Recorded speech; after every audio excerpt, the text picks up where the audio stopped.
I'm Chris. This is Tinashe. Welcome to TK Sports. Please, if you haven't watched the previous video, which is prior to this one, please, you can look under TK News. You can look under TK Sports on our YouTube channel or on Instagram. You will find the links below in our bio. We have to say it has been quite a journey, for England, for Denmark, for Italy, for Spain, and now they mix and match, for a place at the final. And we'll start, by previewing the England against Denmark game. What are your thoughts? Is it? What do you say again? It's coming home. Chant it, let's hear. It's coming home. It's coming home. Yeah, England fans will be definitely, looking forward to the Euros coming back home.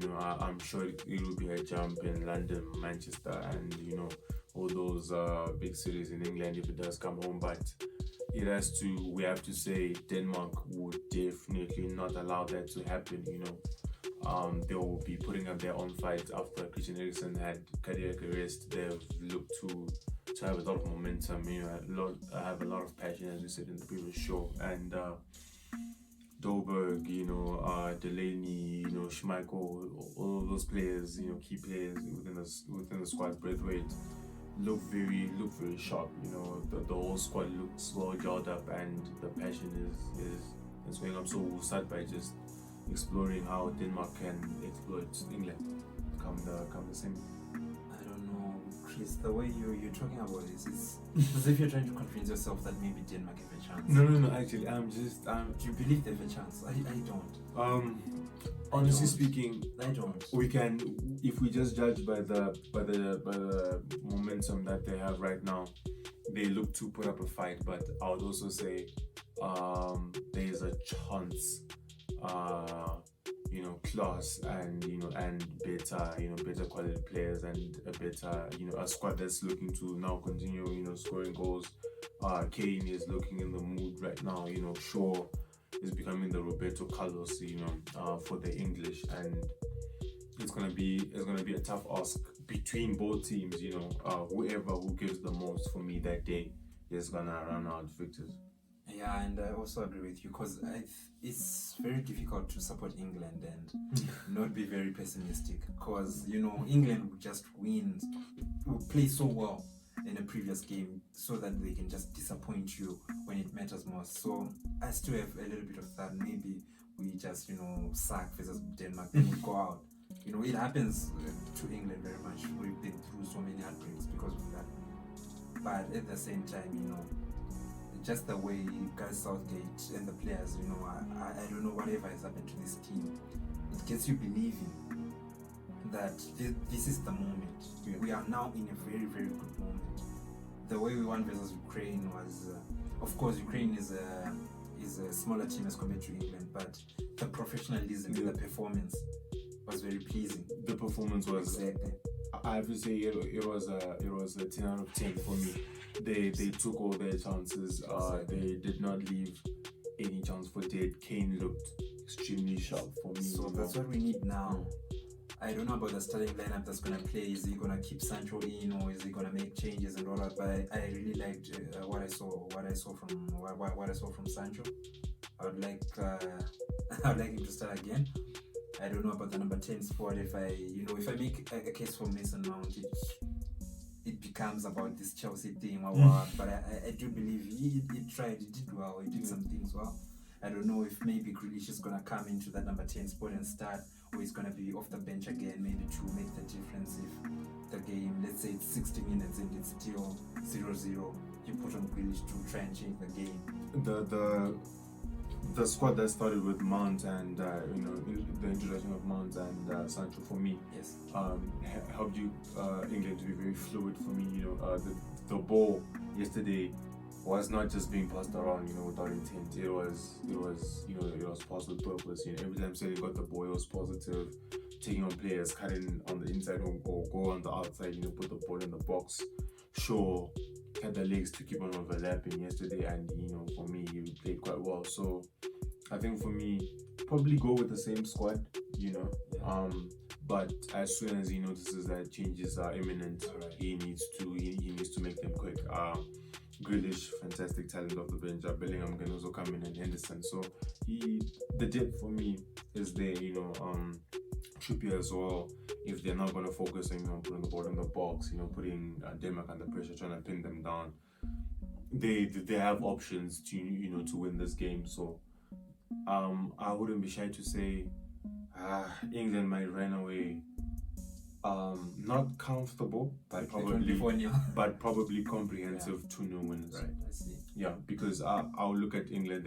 I haven't considered the goal. They look quite good there at the back. We're just hoping Stones won't do any ball watching, or Maguire won't really get over his head. Sometimes it gets a bit too big for me. Come on. Yeah, it does. What Southgate said, let me just go by the words of the coach. Southgate said, all those mistakes we made in 2018, they were so painful. We've learned from them. Yeah. Can't you see that maybe now we're showing a bit of maturity? Yeah. We know what happened in versus Croatia in that World Cup. So we remember. So am I wrong to state? Yes, you're wrong, because we've moved on from it. We've improved. We're now teaching that Italian defense how to defend. How to defend. This is the better defense. I hear you. So yeah, I would say that. So what's your prediction for England, Denmark? The thing is, I think everyone's got a soft spot for Denmark. Even though we're so good at defending, I'll give them a go. I'll say maybe Kasper Dolberg scores a goal. We win it 3-1.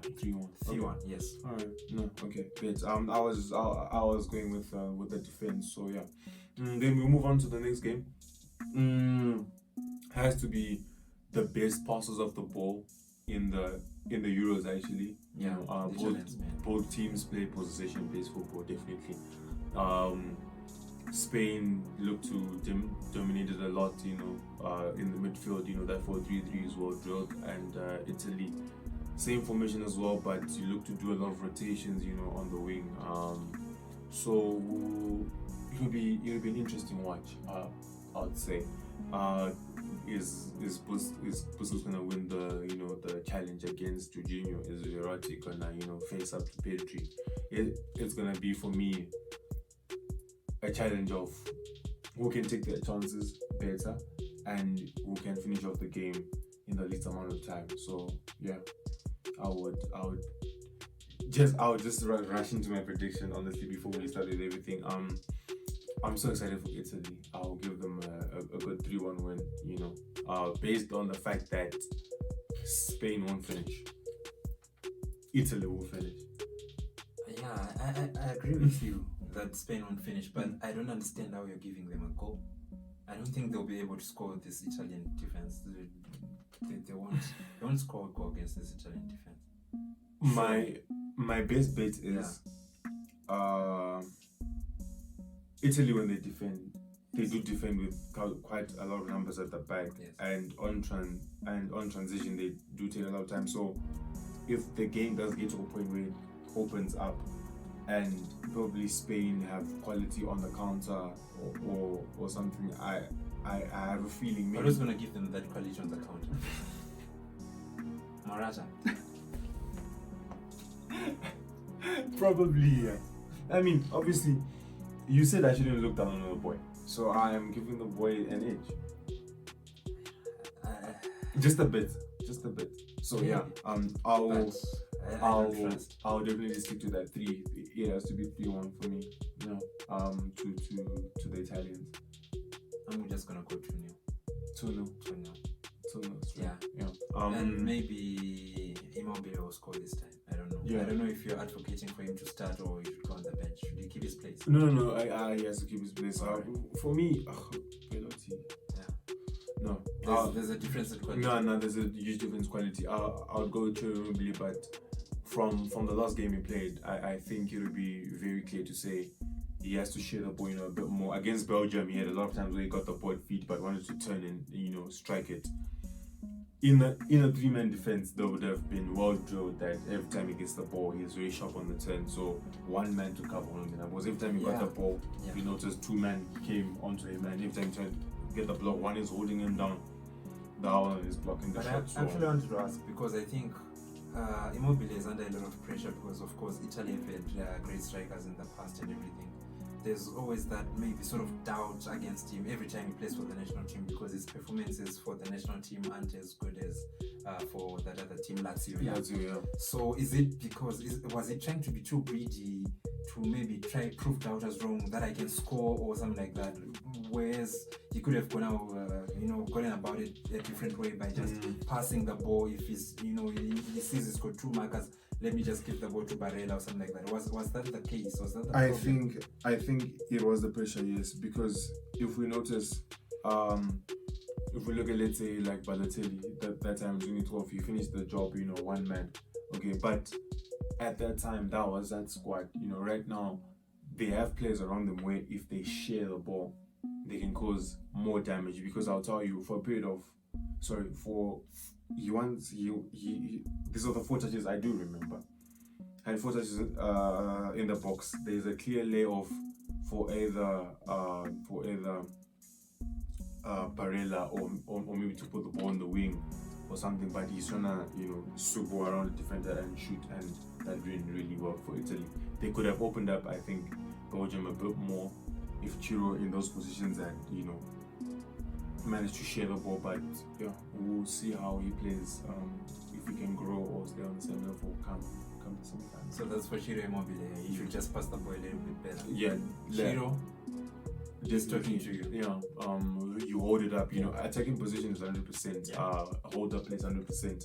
He's known to take the shot early, and he's very good at that. But in moments where the spaces are not available, he can just fill himself up, then get a strike when he has a little bit of pressure, and get the golden boot or something for Italy these last 2 games. I'm not sure if Harry Kane will be allowing that, but yeah, he's getting a hat-trick versus Denmark. Is another goal in the final. Actually, it's the golden boot. Who's the top goal scorer? It's still Ronaldo and Patrick Schick. They've got 5. They have 5. Yeah. Okay. Kane might definitely. Kane's got 3 now. Last 2 games. The hat-trick in the semi-finals at 6, then 7 in the final to win that. No, okay, definitely. I think we have to talk about the Spinazzola injury in terms of the coming match, because I think they're going to replace him with Emerson. How much is that going to affect? Because let's be honest, Emerson is not quite at the level at where Spinazzola was performing this Euro. Yeah, definitely. So that'll be my question. But the reason I'll probably have them licking one is because they're on the wing. If they do catch out, either Bonucci or Chiellini not covering on the wing, and they can get a chance, maybe. But knowing the Italians, I think they'll be thinking about that. Right now in training, that's probably one of their most, centered provisions. It's something that they have to make sure that come this game, there's no drop in quality. If I can say, it should just be the cream, and they can be able to succeed and go past Spain and go into the final and meet England. Yeah, so that's the final. For me, the juicy final, England-Italy. At Wembley. At Wembley. We have to have that advantage at Wembley. Yeah, so that has to be that for the preview show. Please join us again in our next episode. Please don't forget to like, subscribe, and comment, and also share it to your family, and we'll continue our best to give you the best of world football.